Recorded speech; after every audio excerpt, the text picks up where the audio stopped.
स्वागत है मेरे प्यारे मित्रों। तो आप में से जो ये सोच रहे हैं कि अभी इस कहानी का और कितना भाग बाकी है, तो मैं आप लोगों को बता दूं कि अभी इस कहानी का और 10 या ज्यादा से ज्यादा और 11 या फिर 12 या इससे भी कम हो सकता है भाग बाकी है जो आने वाला है, जो मैं आप लोगों के लिए डाल दूंगी। पर इससे पहले आप लोग अपना ओपिनियन मुझे कमेंट में बताओ कि आप लोग क्या चाहते हो। और अभी हम चेस और रूल की कहानी को आगे बढ़ाते हैं। चेस जागता है और रूल किसी बच्चे की तरह चेस के बिस्तर में चेस के पास सो रहा होता है। चेस रूल को देखते हुए मन ही मन सोचने लगता है कि रूल ने चेस से कहा था कि इस पूरी दुनिया में वो दोनों ही एक दूसरे के सहारे बचे हैं।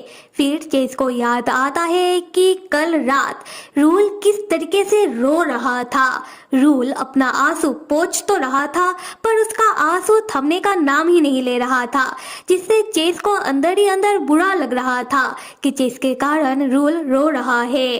चेस तब अपना बाहें फैलाकर रूल को किसी बच्चे की तरह शांत करने लगता है और ऐसे ही रूल रोकर थक कर चेस के बिस्तर पर ही सो जाता है। उसके बाद चेस बिस्तर से उठकर जाने लगता है, ये सोचते हुए कि मुझे और ज्यादा नहीं सोचना चाहिए उस बारे में, वरना मैं फिर से बहक जाऊंगा।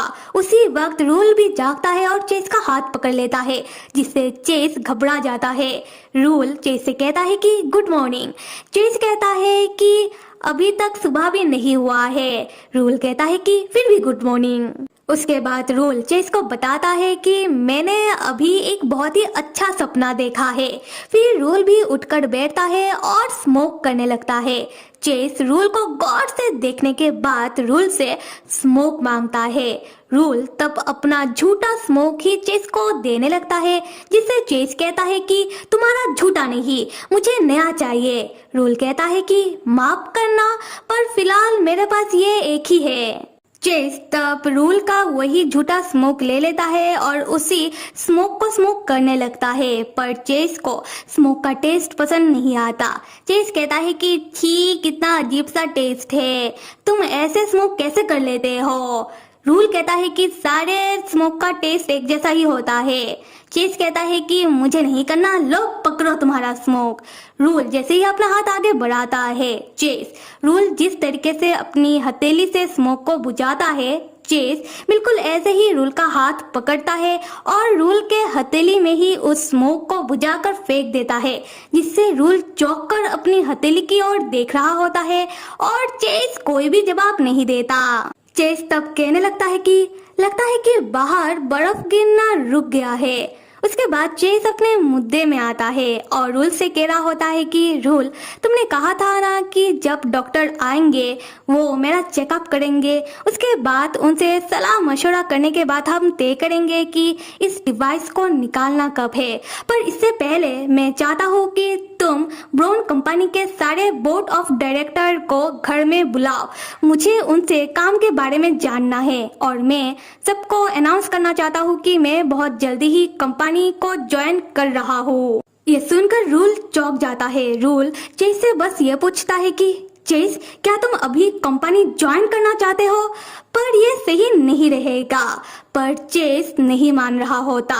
तब रूल कहता है कि देखो चेस, बाकी बोर्ड ऑफ डायरेक्टर घर पर नहीं आ सकते और ना ही बाहर बर्फ गिरना रुका है।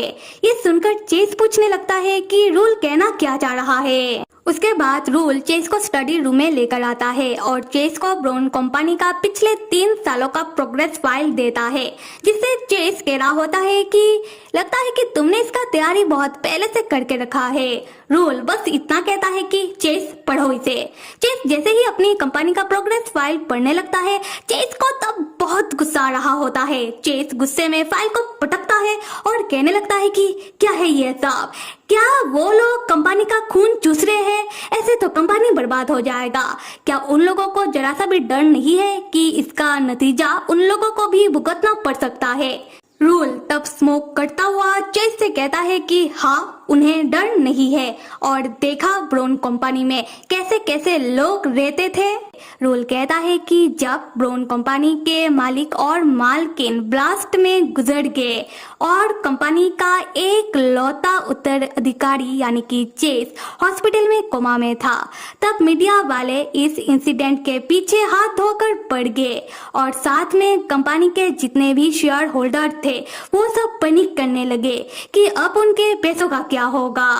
और साथ में वो बुढ़ा और बाकी बोर्ड ऑफ डायरेक्टर के हाथों चेस का कुछ ऐसा राज लग जाता है जो अगर दुनिया के सामने आ जाता तो चेस तो बर्बाद होता ही, साथ में ब्राउन कंपनी भी हाथों हाथ डूब जाता। और रूल बुढ़ा उसे कह रहा है, अगर आप लोगों को याद हो कि हमने एक भाग में देखा था कि चेस के घर में ब्राउन कंपनी से बोर्ड ऑफ डायरेक्टर का एक मेंबर आता है जो रूल के साथ बहुत ही झगड़ा करने लगता है और रूल को बार बार लॉयर क्लास लॉयर बोन कह रहा होता है वही। खैर रूल बताने लगता है कि वो बुढ़ा और बाकी बोर्ड ऑफ डायरेक्टर ने सोचा था कि हम लोग ब्राउन कंपनी को तो डूबने नहीं दे सकते क्योंकि अभी उन लोगों को ब्राउन कंपनी को अपने हाथों में जो लेना था, इन शॉर्ट चेस के पास से हड़प लेना था। खैर इसलिए वो लोग सोचते हैं कि चेस का वो राज जो कंपनी के लिए खतरा बन सकता है, क्यों ना पहले चेस के उस राज को थोड़ा पैसा वैसा देकर रफा दफा कर देते हैं और जब तक वो लोग सब कुछ हड़प ना ले तब तक वो लोग उनके प्रीशियस मास्टर यानी कि चेस को इस दुनिया के नजरों से बहुत दूर कहीं छुपा देंगे जिससे किसी को कभी कुछ पता ना चले। अब चेस को पता चलता है कि बाकी सारे बोर्ड ऑफ डायरेक्टर कितने लालची है और अब चेस को समझ आता है कि चेस ने अपना सारा प्रॉपर्टी और पैसा रूल के नाम पर क्यों कर दिया है और रूल को अपने कंपनी का 12 डायरेक्टर क्यों बना दिया है, क्योंकि ऐसा करके चेस ने अपना पैसा, कंपनी और खुद को बचाया है, क्योंकि उस समय चेस उस हालत में नहीं था कि वो खुद के लिए लड़ सके। चेस तब कुछ सोचने के बाद रूल से पूछने लगता है कि चेस का ऐसा कौन सा राज जो उन बोर्ड ऑफ डायरेक्टर को पता चल गया था जो वो जैसे लोग भी छुपाना चाह रहे थे। रूल तब जाकर कुछ निकालता है और टीवी में उस चीज को प्ले करता है। चेस जो अभी भी रूल के जवाब का इंतजार कर रहा होता है, उसी वक्त चेस के कानों में उसके बुरे सपने जैसा धमकी का आवाज आने लगता है। चेस तब मुड़कर टीवी की ओर देखता है। यहाँ चेस के साथ हमें भी पता चलता है कि रूल ने जो प्ले किया है वो एक वीडियो होता है जो चेस की अपहरण की समय का होता है, जो चेस के अपहरणकारियों ने ही रिकॉर्ड किया होता है। चेस खुद का अपहरण का वीडियो देखकर पैनिक करने लगता है। चेस मन में सोचने लगता है कि उसके साथ ऐसा नहीं हो सकता, उसके साथ ये सब कैसे हो गया। फिर चेस रूल को बार बार वीडियो को ऑफ करने के लिए कह रहा होता है पर रूल मना कर देता है। रूल चेस को पूरा वीडियो देखने के लिए कहता है। वीडियो में था कि चेस उन अपहरणकारियों के सामने अपने घुटनों में झुककर बैठा था और उन अपहरणकारियों में से एक चेस का वीडियो बना रहा था और बाकी सब अपहरणकारी मिलके तब चेस को बहुत पीटने लगते हैं और मार मार कर चेस को अधमरा करने लगते हैं। फिर वो लोग चेस से कहते हैं कि वो लोग चेस का एक आंख निकाल लेंगे या फिर उसका नाक, जिससे वो एक आंख से अंधा हो जाएगा और उसका हैंडसम शक्ल भी हैंडसम नहीं रहेगा। वो लोग चेस से कहते हैं कि चेस उन लोगों का बात मान जाए और तब भी वो लोग चेस को बस बहुत ही बेरहमी से पीटे जा रहे थे। चेस तब बेबस होकर उन लोगों के सामने अपना हाथ जोड़ के वो अपनी जान का भीख मांग रहा था। फिर भी वो कमीने लोग नहीं रुकते और चेस को इतना पीटते हैं कि चेस का सर तक फट जाता है। फिर भी वो अपहरणकारी चेस से कहते हैं कि अपना सारा कपड़ा उतारने के लिए। चेस भी तब डर के मारे उन लोगों का बात मानने लगता है और उन लोगों के सामने अपना सारा कपड़ा उतार देता है और इसी हालत में वो लोग चेस का पैर पकड़ के जोर से खींचते हैं और चेस की निजी चीज का वीडियो उतारने लगते हैं और चेस से कह रहे होते हैं कि अरे यंग मास्टर इतना छटपटाओ मत, वो लोग तो बस चेस को रिकॉर्ड करना चाहते हैं। खैर हम चेस को देखते हैं जो अपना अपहरण की समय का वीडियो देखकर वो पैनिक कर रहा था। वो अपने मन में सोचने लगता है कि चेस इतना बुज़दिल कैसे हो सकता है कि वो अपना जान बचाने के लिए अपना माता पिता का जान का सौदा कर दिया। वो खुद को बचाने के लिए उन अपहरणकारियों का बात मानकर उनके सामने अपना सारा कपड़ा उतार दिया। फिर चेस सोचने लगता है कि पता नहीं कितने सारे लोगों ने शायद उसके इस शर्मनाक वीडियो को देखा होगा, और ये सोचकर चेस और ज्यादा पैनिक करने लगता है। और यहाँ रिवील होता है कि चेस का अपहरण पहले हुआ था और चेस के अपहरणकारियों ने चेस को इतना टॉर्चर किया जिससे चेस आखिर में टूट गया, और चेस के कारण चेस के माता पिता का लोकेशन उन बुरे गैंग को मिल पाया, जिससे वो गैंग वाले जाकर चेस के माता पिता जिस होटल में थे उस होटल को ब्लास्ट करवा दिया, जिससे चेस के माता पिता इस दुनिया से चल बसे। और हाँ, यहाँ पर एक चीज क्लियरली बताया नहीं गया है जो हम लोग मान सकते हैं कि हो सकता है कि चेस के अपहरणकारी और वो बुरे गैंग वाले आपस में मिले हुए थे या फिर वो लोग एक ही थे। खैर चेस को इतना पैनिक करता हुआ देखकर रूल से और रहा नहीं जाता। रूल आकर चेस को संभालने लगता है और चेस से कहता है कि फिक्र मत करो, क्योंकि ब्राउन कंपनी के बाकी सारे बोर्ड ऑफ डायरेक्टर अब इस दुनिया में नहीं रहे। कोई किसी दुर्घटना में इस दुनिया से चल बसा तो कोई बीमारी के कारण। उसके बाद रूल रिवील करता है कि रूल को जब खबर मिलता है और रूल दूसरे देश से वापस आता है तब रूल को चेस हॉस्पिटल में मिलता है। तब तक चेस कोमा से बाहर आ चुका था, फिर भी चेस बहुत ही दर्द में था। और रूल को जब सारी बातें पता चलती है तब जिन लोगों ने भी चेस के उस वीडियो को देखा था, वो चाहे ब्राउन कंपनी के बोर्ड ऑफ डायरेक्टर ही क्यों ना हो, रूल ने पिछले 3 सालों में एक एक करके सबको ठिकाने लगा दिया है। रूल ने ही उनके मौत को कोई दुर्घटना दिखाया है तो किसी को रूल ने ही खतरनाक दवाई देकर बीमार करके ऊपर पहुंचा दिया है।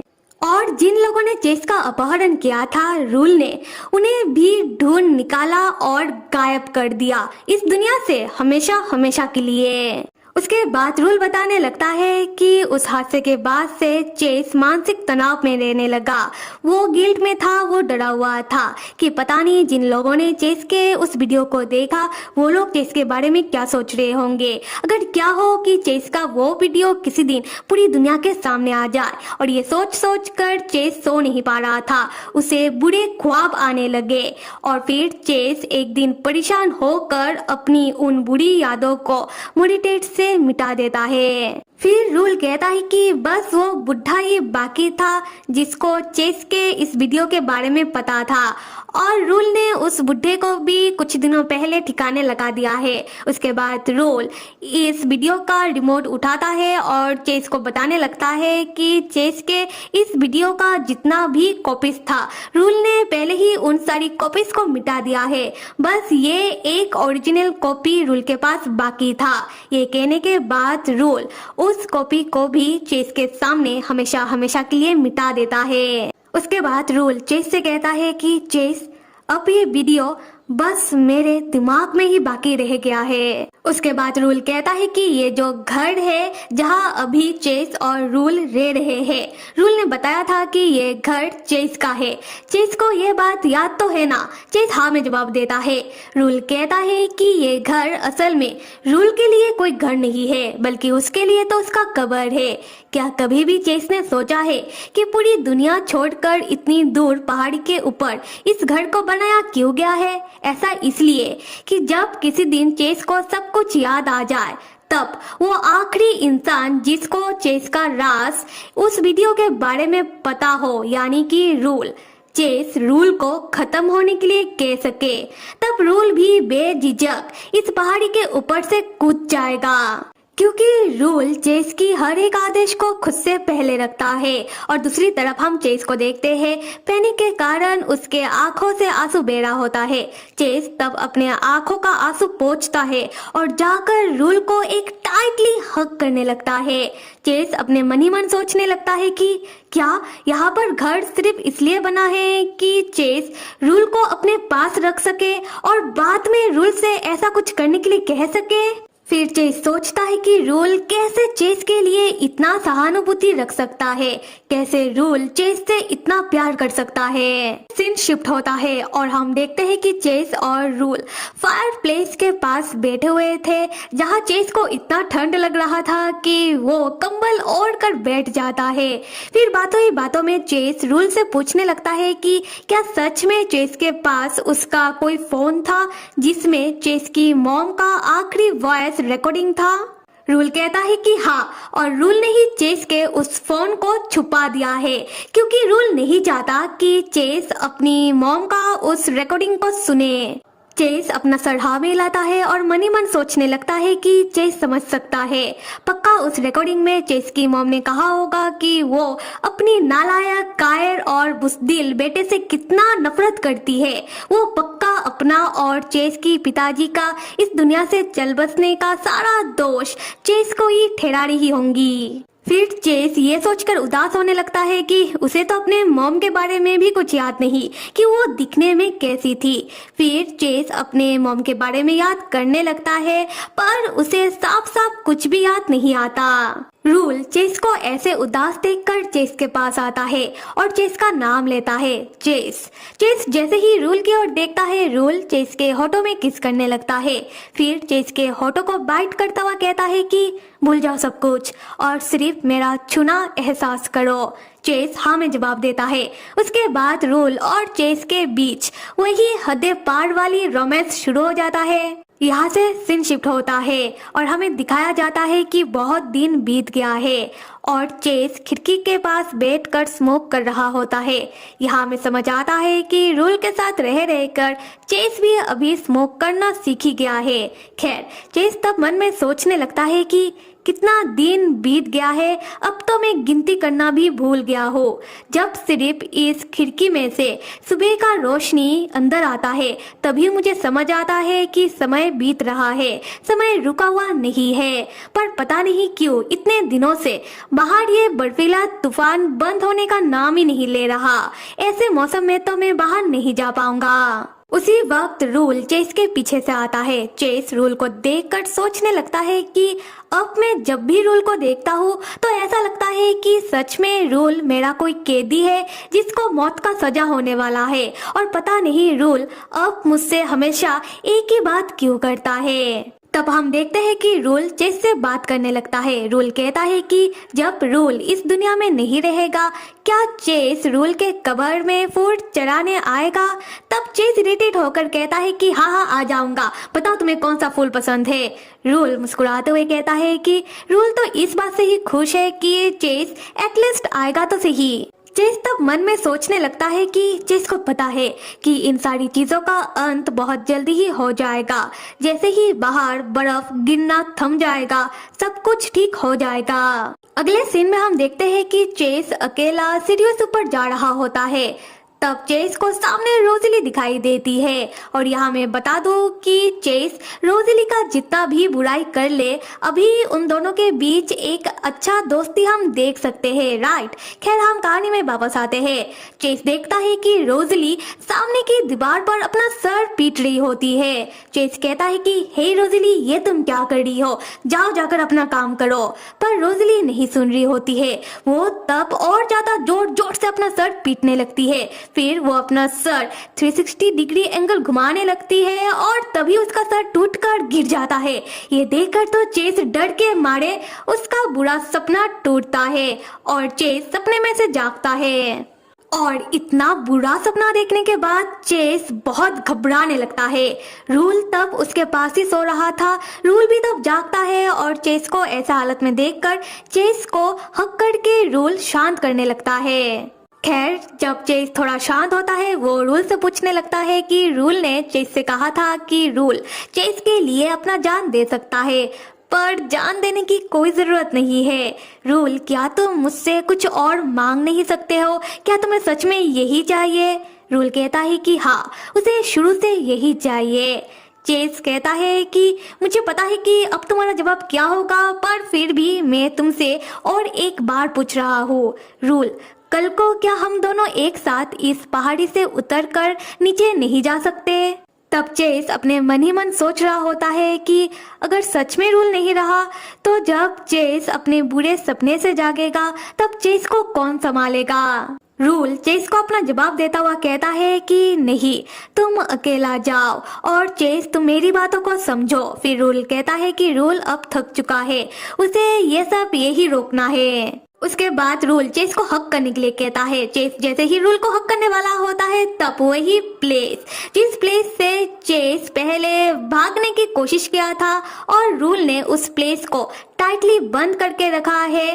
बर्फीला तूफान के कारण उस प्लेस के दरवाजे में जोर जोर से आवाज आने लगता है और ऐसा लग रहा था कि दरवाजा टूट ही जाएगा। और उसके बाद हम देखते हैं कि रूल अभी उस प्लेस को खोल देता है और वो प्लेस असल में चेस के कमरे का बेलकुना होता है। उसके बाद चेस और रूल दोनों ही बेलकुनी में आकर खड़े होते हैं जहां बाहर बर्फीला तूफान चल रहा था। चेस बेलकुनी से नीचे की ओर देखता हुआ रूल से कहता है कि अब चेस रूल को छोड़कर कहीं पर भी नहीं जा रहा। रूल जहां भी जाएगा चेस वही आएगा। अगर रूल सब कुछ खत्म करना चाहता है तो चलो एक साथ करते हैं। हो सकता है कि चेस को रूल के बारे में कुछ भी याद ना हो, पर रूल का साथ बिना याद के भी चेस दे सकता है। और ये सुनकर तो रूल सेंटी हो जाता है कि चेस रूल का साथ देने का बात कर रहा है। रूल तब चेस के करीब आता है और चेस को किस करने लगता है। तब चेस की नजर रूल के माथे की ओर पड़ता है जहां चेस के कारण रूल को चोट लग गया था, वहां पर अभी भी पट्टी लगा हुआ है। तब चेस सोचने लगता है कि कहीं चेस के वजह से रूल के माथे में स्कार तो नहीं हो गया। हाय बेचारा रूल, उसे कुछ जेनेटिक बीमारी है, थोड़ा सा कट लगने से ही गहरा घाव बन जाता है और इतना सारा खून बहने लगता है। और ये सोचकर कि क्या सच में रूल के माथे में कोई स्कार है, ये देखने के लिए चेस तब रूल के माथे से उस पट्टी को हटा देता है और तब चेस देखता है कि रूल के माथे पर कोई भी स्कार नहीं है, बल्कि ऐसा लग रहा था कि रूल को तो कभी भी चोट लगा ही नहीं था। उसके बाद चेस सोचने लगता है कि उसके साथ भी तो ऐसा ही कुछ हुआ था। जब चेस पहली बार इस घर में आया था तब उसके शरीर में भी पट्टियां था और जब वो आईने के सामने अपने शरीर से पट्टियां हटाता है तब वो देखता है कि उसके शरीर में भी कोई भी घाव नहीं था। और अभी इतना तक आने के बाद चेस के दिमाग में बातें क्लिक होना शुरू होता है। पहला तो वही फर्स्ट एपिसोड वाला जहां पर हमने देखा था कि कैसे रूल चेस को पहली बार इस घर में लेकर आता है जहां पर वो दोनों अभी रह रहे हैं। चेस तब रूल से पूछने लगता है कि मुझे बहुत अच्छी तरीके से याद है कि मैं पहली बार जब तुम्हारे साथ इस घर में आया था तब ठंडी का मौसम था और मौसम बीतने से पहले ही कुछ दिनों में ही गर्मी का मौसम आ जाता है, क्योंकि मुझे याद है कि जब मैं गार्डन में माली काका से बाहर टहलने के लिए पूछने गया था तब बाहर बहुत सारे हरे भरे पेड़ थे और सूरज का रोशनी भी बहुत तेज था। और फिर से ठंडी का मौसम आने से पहले ही बाहर बर्फीला तूफान शुरू हो गया जो इतने लंबे समय से बस चले जा रहा है और चले ही जा रहा है और रुकने का नाम ही नहीं ले रहा। ये नेचुरल नहीं हो सकता, मौसम इतनी जल्दी जल्दी नहीं बदल सकते। उसके बाद चेस रूल से पूछने लगता है कि जब से चेस रूल के साथ इस घर में आया है तब से लेकर आज तक चेस ने एक बार भी अपना बाल और नाखून नहीं काटा है, क्योंकि तब से लेकर आज तक उसके बाल और नाखून कभी बड़े ही नहीं है। ऐसा कैसे मुमकिन हो सकता है। दूसरी तरफ रूल जो चेस का सवाल सुन रहा होता है फिर चेस को समझाने के लिए कहता है कि चेस तुम कुछ ज्यादा सोच रहे हो। चेस कहता है कि हाँ इस बार मैं ज्यादा नहीं सोच रहा। तब चेस को रोजिली याद आती है जो हमेशा ही कप और प्लेट को गिराकर तोड़ देती है और जैसे ही चेस को रोजिली की आदत याद आती है ठीक उसी वक्त ही चेस की सारी याददाश्त धीरे धीरे करके वापस उसे याद आने लगती है, क्योंकि तब चेस को याद आता है कि बहुत पहले किसी नौकरानी से ऐसे ही कप और प्लेट चेस के सामने गिरकर टूट फूट गया था, जिससे चेस के सर में एक छोटा सा चोट लग जाता है और तब चेस के सर से बहुत सारा खून बहने लगता है, जो देखकर बाकी नौकर चाकर आकर चेस को संभालने लगते हैं और वो नौकरानी बार बार चेस से माफी मांग रही होती है। फिर चेस को याद आता है कि तब रूल चेस के पास आया था चेस का हालचाल पूछने के लिए। रूल चेस से कहता है कि अरे चेस, तुम नहीं चाहते हो ना कि तुम्हारे इस जेनेटिक बीमारी के बारे में किसी को भी पता चले कि तुम्हें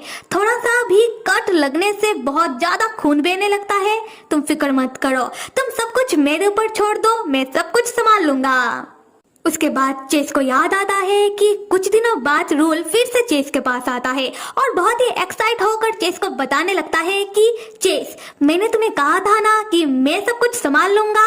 देखो, तुम्हारा ये जेनेटिक बीमारी किसी को भी पता ना चले, इसलिए मैंने तुम्हारे लिए एक डिवाइस बनाया है और उस डिवाइस का नाम मैंने रखा है मोडिटेट। फिर हम चेस को देखते हैं। जब चेस को अपना सारा याददाश्त याद आ रहा होता है, तब चेस अपना हाथ अपने सर में रखता है और पाता है कि जो चोट रूल को लगना चाहिए था, वो चोट तो असल में चेस को लगा है और तब चेस के सर से बहुत खून निकल रहा होता है। अभी रिवील होता है कि जेनेटिक बीमारी रूल को नहीं बल्कि चेस को है और मोडिटेट चेस ने नहीं बल्कि रूल ने बनाया है। और मेरे प्यारे मित्र, मुझसे जितना हो सके मैं आप लोगों को इस कहानी को उतना समझाने की कोशिश कर रही हूँ, क्योंकि ये कहानी बहुत ही कॉम्प्लिकेटेड है।